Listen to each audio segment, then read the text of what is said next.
একটা মাস আমি রহমত দেই, মাগফিরাত দেই, নাজাত দেই। এক একটা নেকিকে আমি 70 গুণ না শুধু হাজার লক্ষ কোটি গুণ নেকি বাড়ায়া দেই। এত কিছু দিয়ে আমি চেয়েছি যেন আমার বান্দা জান্নাতি হয়, মুত্তাকি হয়। তুমি বান্দা কদর করো। আর যদি কোনোভাবেই কদর না করে, তো শেষ কথা হলো, মনে রাখবেন, রমজানকে যে কদর করে না, রমজানেও যে গুনাহ করে, রমজানেও যে জাহান্নাম থেকে বাঁচার চেষ্টা করে না, রমজানেও যে জান্নাতের আমল করার চেষ্টা করে না, ভাই আমার, ছেলেরা আমার, বাবা আমার, পর্দার আড়ালের মা বোন আমার, সবাইকে এই শেষ কথা বলি।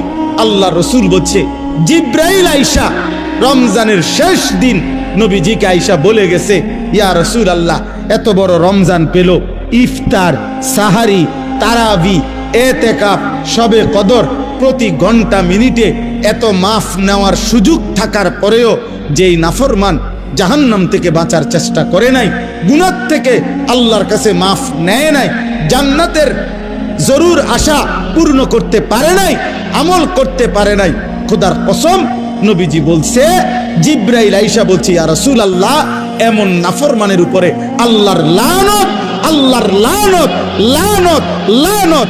নবী বলছে আমিন, আমিন। মানে নবী বলছে, হ জিব্রাইল, আমিও বললাম আল্লাহ এমন লানত আপনি কবুল করেন এই নাফরমান উম্মতের উপরে, আমি নবীরও লানত। যা, তোর রূপে খোদার লানত পড়ুক। যা, এত বড় রমজান তুই এখনো বিড়িয়ে খাস, এত বড় রমজান নাফরমান তুই আজও ওজনে কমে দে, তোর কিস্তি শেষ হয় না, সুদে শেষ হয় না, তোর নর্তকী দেখাই শেষ হয় না, তোর উলঙ্গ ছবি দেখাই শেষ হয় না, তোর জিনা ব্যভিচারে শেষ হয় না। তুই বেটি গত 11টা মাস বাজারে বাজারে ঘুরলা, এখনো রমজান, রমজান আইজও তোমার জুতা কিনা, 3 পিস কিনা শেষ হয় না। যা, গুনাহ থেকে বাঁচতে যেহেতু পারলাই না, জাহান্নাম থেকে বাঁচার চেষ্টা করলাই না, তো জিব্রাইল বলছে আল্লাহ তার উপরে লানত দিছে, জিব্রাইলও লানত দিছে। নবী বলছে আমিন, আমিও দিলাম। যা, তোর উপরে খোদার গজব পড়ুক। এরপরে এই নাফরমানকে বাঁচাবে কে? হ্যাঁ বলেন?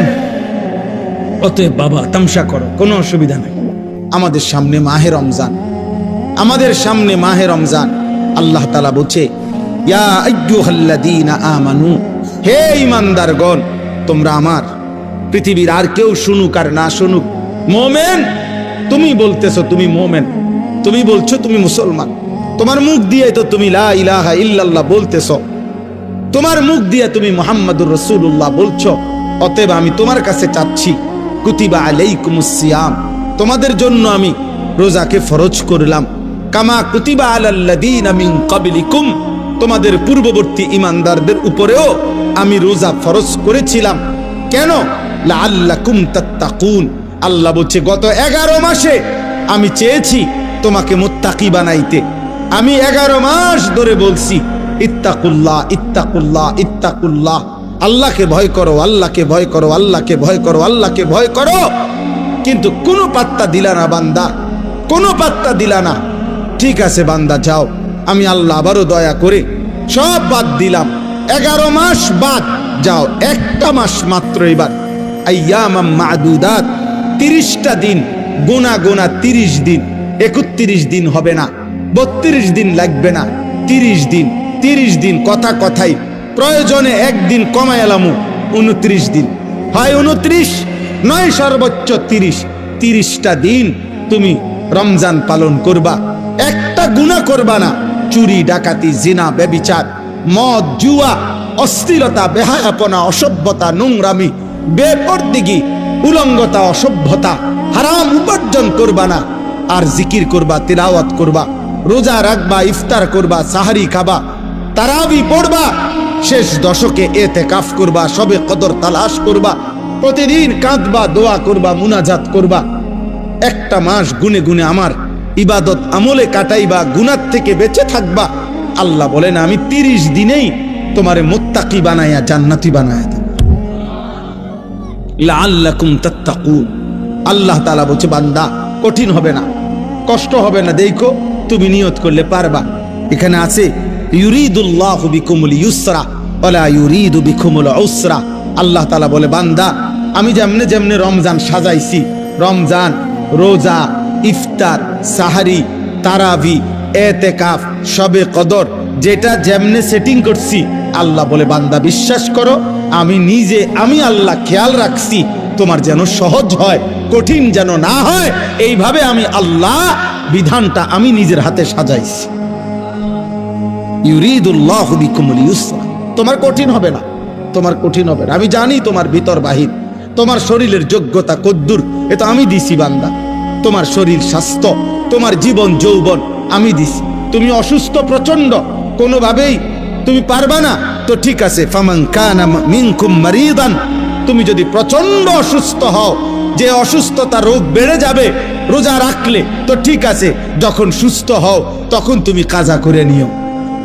আল্লাহ বলছে লম্বা পথ সফর করবা, তোমার কষ্ট হবে, মুসাফির, ঠিক আছে, তুমি ওই সময় রোজা ছেড়ে দিও, অন্য সময়ে যখন বাড়িতে থাকবা কাজা করে নিও। তুমি যদি একেবারে বৃদ্ধ দুর্বল হও, যে আর কোনোদিন সবল সুস্থ রোজা রাখার মতো যোগ্যতা তোমার ধারণা আর কোনোদিন হবে না, তো আল্লাহ বলেন অসুবিধা নাই, যাও ফিদিয়াতুন তুআমু মিসকিন, প্রত্যেক রোজার বিনিময়ে এক সাদকায়ে ফিতির, রমজানে যে ফিতরা দেন এই ফিতরা পরিমাণ একজন মিসকিনকে খাবার বা সমপরিমাণ মূল্য তুমি দিয়ে দাও।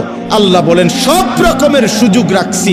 প্রচন্ড দুর্বল হলে কি করবা, মুসাফির হইলে কি করবা, একেবারে বৃদ্ধ হইলে কি করবা, এইভাবে গর্ভস্থিত নারী যার গর্ভে বাচ্চা আছে তার জন্য কি করতে হবে, আল্লাহ তাআলা বলেন আলাদা আলাদা করে বলছি, কঠিন কিছু বলি নাই। সন্ধ্যা থেকে নিয়ে সুবহে সাদিক পর্যন্ত খাও, পান করো, স্বামী স্ত্রী মিলামেশা করো, সুবহে সাদিক থেকে সূর্যাস্ত পর্যন্ত শুধু এইটুকু সময় খাদ্য খাবার থেকে বিরত থাকো। শেষ দশক এতেকাফের চেষ্টা করো, বেজর রাত্রিগুলো সবে কদর তালাশ করো, গুনাহ কইরো না। বাজারে তো সারা বছরই যাইতে পারবা, কাপড় লুঙ্গি শার্ট শাড়ি থ্রি পিস জুতা এ তো সারা বছরই কিনতে পারবা। একটা মাস আমি রহমত দেই, মাগফিরাত দেই, নাজাত দেই, এক একটা নেকিকে আমি 70 গুণ না শুধু হাজার লক্ষ কোটি গুণ নেকি বাড়ায়া দেই। এত কিছু দিয়ে আমি চেয়েছি যেন আমার বান্দা জান্নাতি হয়, মুত্তাকি হয়। তুমি বান্দা কদর করো, আর যদি কোনোভাবেই কদর না করে তো শেষ কথা হলো মনে রাখবেন, রমজানকে যে কদর করে না, রমজানেও যে গুনাহ করে, রমজানেও যে জাহান্নাম থেকে বাঁচার চেষ্টা করে না, রমজানেও যে জান্নাতের আমল করার চেষ্টা করে না, ভাই আমার, ছেলেরা আমার, বাবা আমার, পর্দার আড়ালের মা বোন আমার, সবাইকে শেষ কথা বলি। আল্লাহ রসুল বলছে জিব্রাইল আইসা রমজানের শেষ দিন নবীজিকে আইসা বলে গেছে, ইয়া রাসূলুল্লাহ এত বড় রমজান পেল, ইফতার, সাহারি, তারাবি, এতেকাফ, শবে কদর, প্রতি ঘন্টা মিনিটে এত মাফ নেওয়ার সুযোগ থাকার পরেও যেই নাফরমান জাহান্নাম থেকে বাঁচার চেষ্টা করে নাই, গুনাহ থেকে আল্লাহর কাছে মাফ নেয় নাই, জান্নাতের জরুর আশা পূর্ণ করতে পারে নাই, আমল করতে পারে নাই, খোদার কসম নবীজি বলছে, জিব্রাইল আইসা বলছে ইয়া রাসূলুল্লাহ এমন নাফরমানের উপরে আল্লাহর লানত, আল্লাহর লানত, লানত, লানত। নবী বলছে আমিন, আমিন, মানে নবী বলছে হ জিব্রাইল আমিও বললাম আল্লাহ এমন লানত আপনি কবুল করেন এই নাফরমান উম্মতের উপরে, আমি নবীরও লানত, যা তোর রূপে খোদার লানত পড়ুক, যা। এত বড় রমজান তুই এখনো বিড়িয়ে খাস, এত বড় রমজান নাফরমান তুই আজও ওজনে কমে দে, তোর কিস্তি শেষ হয় না, সুদে শেষ হয় না, তোর নর্তকী দেখাই শেষ হয় না, তোর উলঙ্গ ছবি দেখাই শেষ হয় না, তোর জিনা ব্যভিচারে শেষ হয় না। তুই বেটি গত 11টা মাস বাজারে বাজারে ঘুরলা, এখনো রমজান, রমজান আইজও তোমার জুতা কিনা থ্রি পিস কিনা শেষ হয় না, যা। গুনাহ থেকে বাঁচতে যেহেতু পারলাই না, জাহান্নাম থেকে বাঁচার চেষ্টা করলাই না, তো জিব্রাইল বলছে আল্লাহ তার উপরে লানত দিছে, জিব্রাইলও লানত দিছে, নবী বলছে আমিন, আমিও দিলাম, যা তোর উপরে খোদার গজব পড়ুক। এরপরে এই নাফরমানকে বাঁচাবে কে? হ্যাঁ, বলেন অতএব বাবা তামসা করো, কোনো অসুবিধা নেই। এ কথা শেষ আমার। মনে রাখো, হাসি কান্না, আনন্দ বেদনা, সুখ দুঃখ, আনুগত্য অবাধ্য, ঈমান কুফর, কোনো কিছুতেই পৃথিবী থামে না। তুমিও থামতা না, একদিন কবরেই চলে যাইত। হাসলেও কাঁদলেও, সুখে থাকলেও দুঃখে থাকলেও, ইমানদার হইলেও নাফরমান হইলেও, আনুগত্য থাকলেও আনুগত্য না থাকলেও, সেজদা দিলেও মোর মৃত্যু হবে, সেজদা না দিলেও মৃত্যু হবে। সেজদা দিতে দিতে আব্দুল কাদের জিলানী হইলেও মৃত্যু হবে, নাফরমানি করতে করতে ফেরাউন নমরুদ হইলেও কি হবে? অসুবিধা নাই, কোনো অসুবিধা নাই। চলো ভাই, কারো জন্য পৃথিবী থামে না। আমাদের কারো মৃত্যুতে, আমাদের কারো জন্মে সেকেন্ড, ঘন্টা, মিনিট, এক সেকেন্ড থামে না। সময়ের গতি থামে? কথা বলে না। পৃথিবী থামে কারো জন্য? না না। কোন ক্ষমতাধরের মৃত্যু আর কোন ফকিরের মৃত্যু সময়ের কাছে সবাই বরাবর। সময় বলে আমি চলছি তো চলছি, কে মরলো, কে জিতলো, কে হারলো, কে জন্ম নিল, আমারও তো সময়। আমি যাচ্ছি আখিরাতের দিকে, আমি যাচ্ছি কবরের দিকে। অকুল্লুম ফি ফালাকিন ইয়াসবাহুন। আল্লাহ বলে সব কিছু তার নির্ধারিত কক্ষপথে, গন্তব্যের দিকে, মানে আখিরাতের দিকে চলছে, সব চলছে। আমরা সবাই যাচ্ছি কোন দিকে? কথা বলে না। আমরা যাচ্ছি কোন দিকে ভাই? আখিরাতে, আখিরাতের দিকে। অতএব ব্যক্তি, ঘর, সংসার, পরিবার, দেশ, রাষ্ট্র, রাজনীতি, ক্ষমতা, সবকিছুতে সবকিছুতে আখিরাতকে প্রাধান্য দিবেন। বলেন ইনশাআল্লাহ, বলেন ইনশাআল্লাহ। ভোটের আগের দিনও আখিরাতকে প্রাধান্য দিবেন, ভোটের দিনও আখিরাতকে প্রাধান্য দিবেন, ভোটের পর দিনও আখিরাতকে প্রাধান্য দিবেন, আখিরাতকে প্রাধান্য দিবেন। কোনোভাবেই দুনিয়ার কাছে বিক্রি যাবেন না। আল্লাহ আমাদেরকে হেফাজত করেন, আল্লাহ আমাদেরকে কবুল করে নেন আমার ভাই। অতএব আলহামদুলিল্লাহ, আজকে এই মুবারক মাহফিলে অনেক কষ্ট করছেন আপনারা, এত লম্বা সময় সবর করছেন।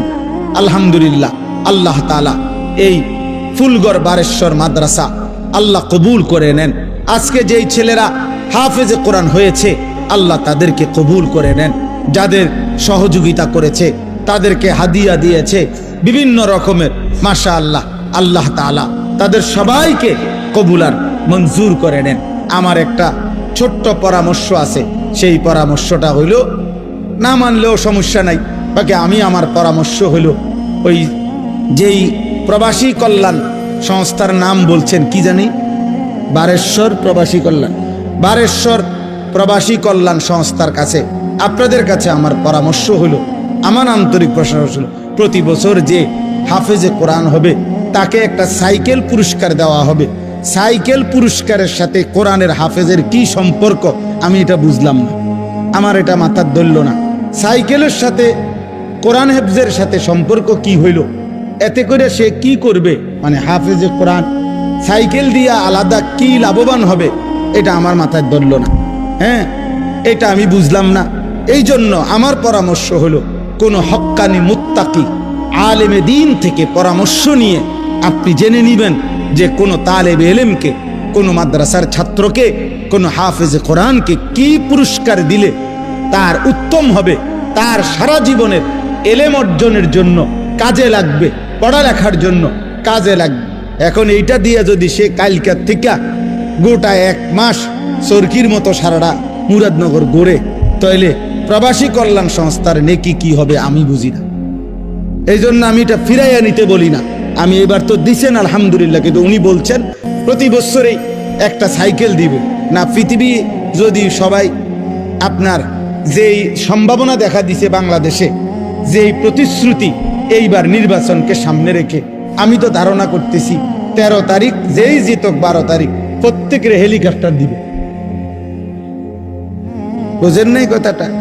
তাইলে তখন তার সাইকেল কাজে লাগতো না।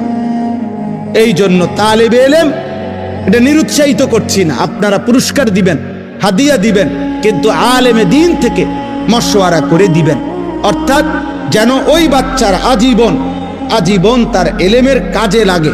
পড়ালেখার এমন সুন্দর কোরআনুল কারীমের 2 সেট 10 সেট তাফসীর হইতে পারে, যেটা তার দাওরায়ে হাদিস একবারে শেষ পর্যন্ত আজীবন তার পড়ালেখার কাজে লাগবে।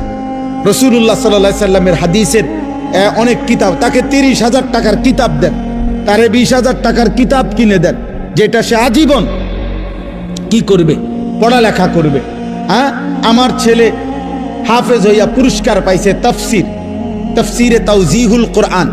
তো আমি একদিন আমার বাসার এই তাফসির আমারও আছে, তা আমি আমার একটা খণ্ড পাচ্ছিলাম না, খুঁজেই পাচ্ছি না, 2-3 খণ্ড, আমার একটা খণ্ড আমি পাই না, ওই খণ্ডটাই তখন আমার দরকার। আমার ছেলে আমারে দৌড়াই এসে বলছে, আব্বু আমি যে পুরস্কার পাইছি এইটাই তো তাফসির, তাহলে আমি এটা খুলে দেই আমারটা। তাহলে তার প্যাকেটিং করা ছিল, ওইখান থেকে খুইলা আমার এইটা দিছে, আব্বু এটা। তাহলে আমি তখন পড়লাম, আমার অনেক কিতাব আমার সন্তান পড়ে, আমার সন্তানের কিতাবও আমি পড়ে আমার উপকার হয়েছে। কথা বুঝছেন না? এই জন্য আগামী দিনে আপনাদের কাছে অনুরোধ রইল, সাইকেল না বরং তার এলেমের সাথে কোরআন সুন্নাহর এলেম শিখবে এমন কিছু, যার দ্বারা এরকম কিছু হাদিয়া দিলে সেটা বেশি পরিমাণে হোক, ইনশাআল্লাহ এতে বরকত হবে, আপনারাও সাদকায়ে জারিয়ার সওয়াব পাইতে থাকবে। কিতাব অল্প দিনে কি হয়ে যায় না, নষ্ট হয়ে যায় না, প্রজন্মের পর প্রজন্ম কিতাব পড়ে। অনেক যারা সম্ভ্রান্ত ফ্যামিলি এমন আছে যাদের পারিবারিক পাঠশালায় আরে পারিবারিক কুতুবখানায় লাইব্রেরিতে 100 বছর আগের দাদা পূর্বপুরুষের কিতাব বই কি আছে সাজানো আছে। তাইলে বোঝা গেল যে এটা ফায়দা আসবে, এটা দীর্ঘমেয়াদী হবে। আল্লাহ তাআলা আপনাদেরকে তৌফিক দেন। এই মাদ্রাসার সাথে যার যত সম্পৃক্ততা আছে আল্লাহ কবুল করেন। আল্লাহ আজকের এই মেহমান উপস্থিতি সবাইকে কবুল করেন। বিশেষ করে আমার প্রিয় বন্ধু মাওলানা সিরাজুল ইসলাম ভাইকেও আল্লাহ তাআলা ভরপুর কবুল করেন। ছোটবেলার আমরা ছাত্র জীবনের দোস্ত ছিল, আজ অনেক দিন পরে দেখা হয়েছে। আল্লাহ তাআলা তাকে সুস্থতার সাথে আফিয়তের সাথে মানুষের কল্যাণে খেদমত করার তৌফিক দান করেন, আমিন। পবিত্র কোরআনুল কারীমের 2 নম্বর পারা 2 নম্বর সূরা, সূরাটির নাম সূরায়ে বাকারা। এই সূরার 183 নম্বর আয়াত আমি তেলাওয়াত করেছি। এই ছেলে, তোমার কি সমস্যা বাবা? আরে এদিকে ফিরো, তুমি ওইদিকে ফিরে বসো। 183 নম্বর আয়াত সূরায়ে বাকারা। এই আয়াতটি আমি তেলাওয়াত করেছি মাহে রমজানকে সামনে রেখে।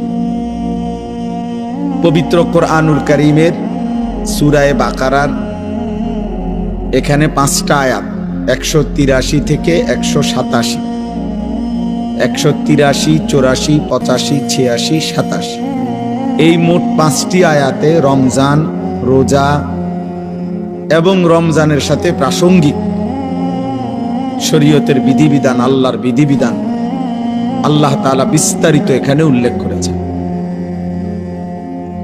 আমাদের প্রিয় নবী সাল্লাল্লাহু আলাইহি ওয়াসাল্লামের একটা মোবারক কথা বলো না আব্বা, কথা বলো না। ছেলেরা তোমরা একজন আরেকজনকে বুঝায় বলো, ভাই কথা বলতে দিও না। যে কোনো ভাবে কথা থামে না তার বাইর করে দাও, বাইরে ছেড়ে দিয়ে আসো, দূরে আলগি দিয়ে 4 জনে দূরে। আমি ব্যক্তিগতভাবে কোনো প্রার্থী না, আমার কোনো ভোটে কোনো আমি প্রার্থী না, অতএব আমি আগের থেকেই ব্যাপক জনসমর্থন কখনোই প্রত্যাশা করি না। কারণ আমার তো আর ভোটে দাঁড়াইছি না, কাজে আমি এত অনেক জনসমর্থন আমার দরকার এমন কিছু না। আমি একটা দিল থেকে সবসময় ভাবি আল্লাহর কথা একজনকে বললেও নেকি হয়, তা আর আমার নেকি দরকার, তো সেটা অল্প মানুষকে বললেও সমস্যা কি। কিন্তু গাফিল মানুষ, ফালতু মানুষ, অমনোযোগী মানুষকে 1000 বছর বললেও লাভ নাই। যেই কলস উল্টানো, যেই জগ উল্টানো, উল্টানো কলসিতে 1 সাগর পানি ঢাললেও এটা কোনোদিন পুড়বে না, কারণ এটা তো কলসটা কি উল্টা। নবী সাল্লাল্লাহু আলাইহি ওয়াসাল্লাম এটা হাদিসে বলছেন, কিছু মানুষের অন্তর উল্টান কলসির মতো, কালকুজে মিরবাদান, উল্টানো কলসির মতো। নবীজি সাল্লাল্লাহু আলাইহি সাল্লাম বলছেন, মানে কলস উল্টান, দিলটাও উল্টান। এবং নবীজি বলছেন শুধু উল্টানো কলস না, বরং কলসির উল্টা পিঠে আল কাতরা দিয়া মাইখা দিছে, যাতে করে এক ফোঁটা পানিও না জমে, পিছলা হয়। তো নবীজি সাল্লাল্লাহু আলাইহি সাল্লাম বলেছেন, কিছু নাফরমানের অন্তর আল্লাহর অবাধ্যতা করতে করতে তার দিল উল্টে যায়। ফলে একটা সময় হয় এমন, লা ইয়ারিফু মারুফান ওয়ালা ইউনকিরু মুনকার, তখন আর কখনোই পরবর্তীতে আল্লাহর গজব যখন হয়, তখন আর কখনোই তার ওই উল্টা অন্তরে কোনো নেক কাজকে নেক কাজ মনে হয় না, কোনো গুনার কাজকে গুনাই মনে হয়। এটা মানুষের জীবনের সবচেয়ে বড় দুর্ভাগ্য। কারণ এটুকু অনুভূতি যদি কারো চলে যায়, তো তার জীবনে আর কিছু থাকে না। কম বেশি ভুল, পাপ, দোষ, ত্রুটি আমাদের সবার আছে, হুজুরেরও, পাবলিকেরও, ফির সাহেবেরও, মুরিদ সাহেবেরও। কিন্তু বিষয়টা হলো অনুভূতি থাকা, নিজের বিবেক বোধ কাজ করে, আত্ম অনুভূতি আছে যে না, কাজটা আমি ঠিক করিনি, এটা উচিত হলো না, এটা আমার জন্য আল্লাহ তাআলার নিষেধ, এটা আমার জন্য আদেশ। এই যে এই বিবেক বোধ, পার্থক্য শক্তি, এটা যদি কমপক্ষে থাকে তো নিয়ামত, ধীরে ধীরে লোকটা বদলায়। কিন্তু 30 বছর 40 বছর ধরে প্রতিদিন এক তালে মিথ্যা কথা বলতেছে, এটা কোন ধরনের পাপ? দেন এক নিয়মে, এক ঢঙ্গে মিথ্যাই বলতেছে।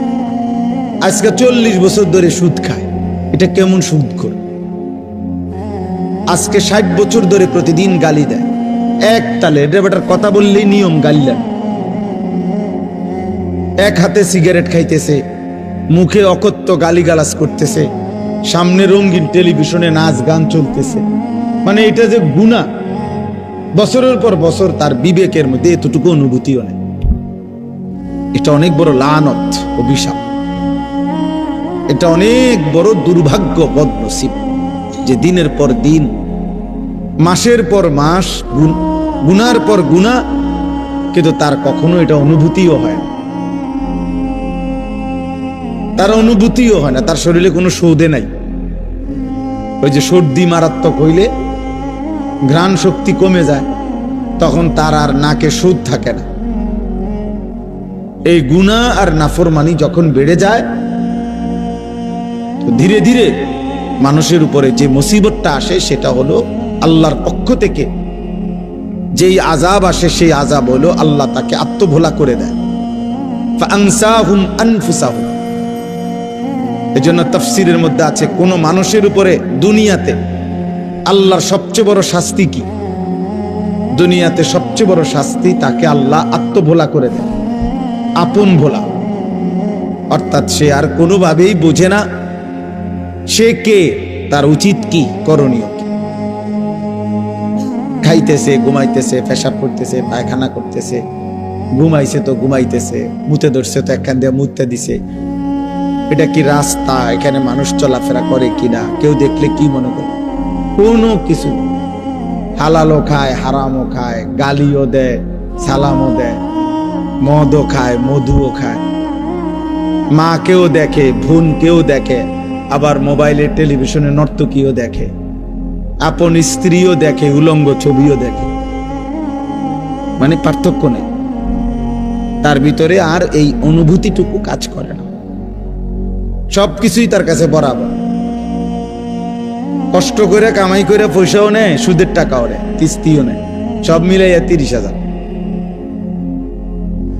মিলে জিল্লা 12 লাখ টাকা পয়সা কেমনে মিলাইছেন? এই এমনি এমনি।